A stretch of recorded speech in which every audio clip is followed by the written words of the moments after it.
What's going on, YouTube? It's Chris here from Friendly Frenzy Games, and today I'm going to let you know all about what it's going to take for you to grind the Garage Barrage rare achievement in Pacific Drive. So to start us off, the Garage Barrage trophy in Pacific Drive is unlocked after you've installed every station and upgrade at the auto shop. And just a heads up here, you're going to need to have unlocked the Garage Barrage achievement before you're ultimately able to unlock the DIY Master achievement that pops after you've crafted everything available at the Fabrication Station. Now this achievement seems straightforward, and really it is, but what I'm going to try and do in this guide is let you know the total amount of resources that you're going to need to have gathered and what else you'll need to have done in order to be able to unlock this trophy.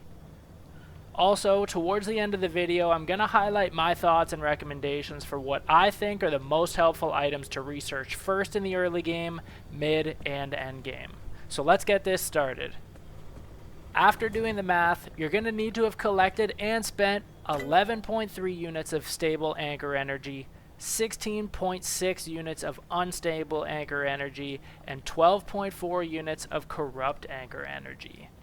Now keep in mind, these totals are just for the Garage Barrage achievement, which only pertains to the Garage tab at the Fabrication Station.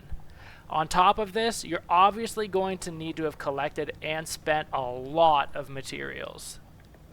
On the Garage tab, there are many items that require refined resources to be crafted, but to keep the calculation simpler, I broke them down into their basic materials. So for example, 1 gear equals 3 scrap metal, or 1 steel sheet equals 6 scrap metal, etc.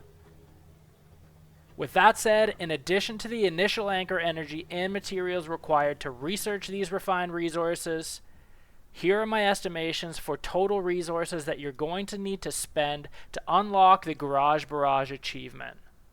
731 scrap metal, 600 marsh eggs, 324 plastic, 108 electronics, 104 thermosap crystals, 90 rubber, 67 copper wire, 42 olympium fragments, 42 glass shards, 41 plasma, 23 limb magnet, 20 tree candy, 14 9-volt battery, 13 chemicals, 7 gas cylinder, and 6 fabric. Now, as a note here, you're going to need to have researched all of these refined resources up to and including the limb chip, and this is going to require, at a minimum, the scanning antenna and advanced workbench to be installed at the auto shop, and this also accounts for 1 stable anchor energy, 0.7 unstable anchor energy, 1 corrupt anchor energy, and the 6 fabric from the earlier totals. So as I mentioned at the start of this video, I'm going to give a few insights for those maybe just starting out in Pacific Drive, which of these stations and upgrades that I personally would recommend focusing on depending on where you're at in the game. So for beginners or those in the early game looking for direction on how to spend that stable energy, what I think would help the most is first, the scanning antenna. Now this is obviously linked to the first main mission, and it is a mandatory placement. Next would be the matter deconstructor. Now this is really the only efficient way to open dumpster pearls, which hold a good amount of helpful items and materials, particularly in the early game. This is also going to allow you to scrap your worn out car components for more materials than if you used your scrapper on them instead. The improved antenna is useful because this is also going to allow you to select another junction along your route to be able to spawn stable exits and getaways, therefore creating another opportunity to escape back to the auto shop. The matter regenerator is perfect for completely restoring the condition of car parts if you aren't sitting on a bunch of chemicals to make repair putty. The only real downfall is that these parts only regenerate when you're out on a drive, so you probably will need to have some backup panels and doors to swap out and allow your damaged panels time to recover. The Investigator module, you likely won't see too many quirks in the very early game, but this installation is super helpful for helping diagnose and fix those annoying quirks that can slow you down, especially for those that you didn't realize that you had or you can't easily diagnose yourself. Now I have the outfitting station as a maybe here, as there really surprisingly aren't too many useful upgrades at this station, and the ones that are useful take a tremendous amount of materials to craft. Again, kind of surprisingly, crafting everything at the outfitting station isn't an achievement itself, and it's also not required in either the Garage Barrage or DIY Master, so there's a lot that I personally left on the table here. I found it actually pretty hard to get close to death in this game, and didn't find it that dangerous to explore on foot when I had to. I really only invested resources into fully upgrading my backpack and early radiation protection, but this radiation can eventually be offset by adding an ion shield to your car, so unlock the outfitting station at your own discretion. Now for those in the mid-game, I would highly recommend the junction restabilizer first.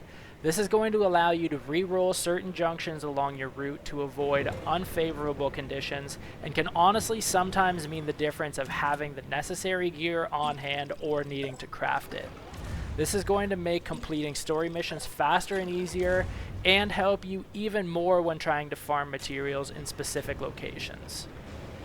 The advanced workbench is something that you're ultimately going to need to have to craft the higher grade tools.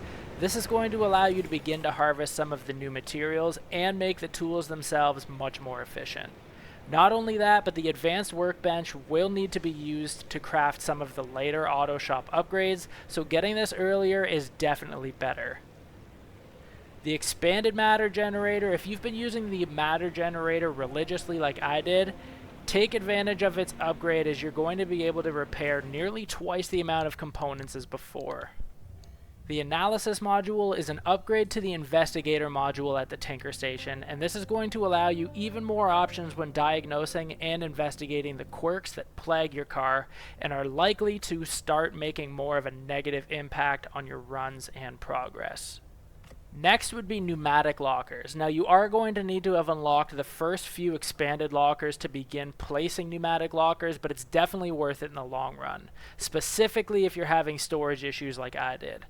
Now I personally got the parts lockers before pneumatic lockers, only to find out that you could place parts in the pneumatic lockers anyways, and the pneumatic lockers offer much more storage.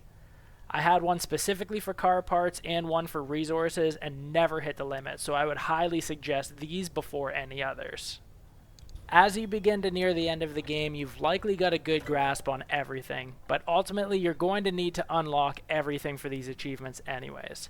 However, just in case this helps you, I would definitely recommend getting the advanced antenna with your first little bit of corrupt energy, as this is again going to give you another possible out as the junctions along your run get increasingly punishing. Now the repair station, aside from repairing status effects, this fixes all of your car's components automatically just by being hooked up to the parking sensor at the auto shop. This is going to save you so much time for not needing to use repair putty, the blowtorch, and or the matter regenerator to bring your gear back up to like new quality. I'm hoping that this Pacific Drive guide helped you. If it did, be sure to give it a like and drop a comment. If you really liked it, consider subscribing to Friendly Frenzy Games for much more gaming content.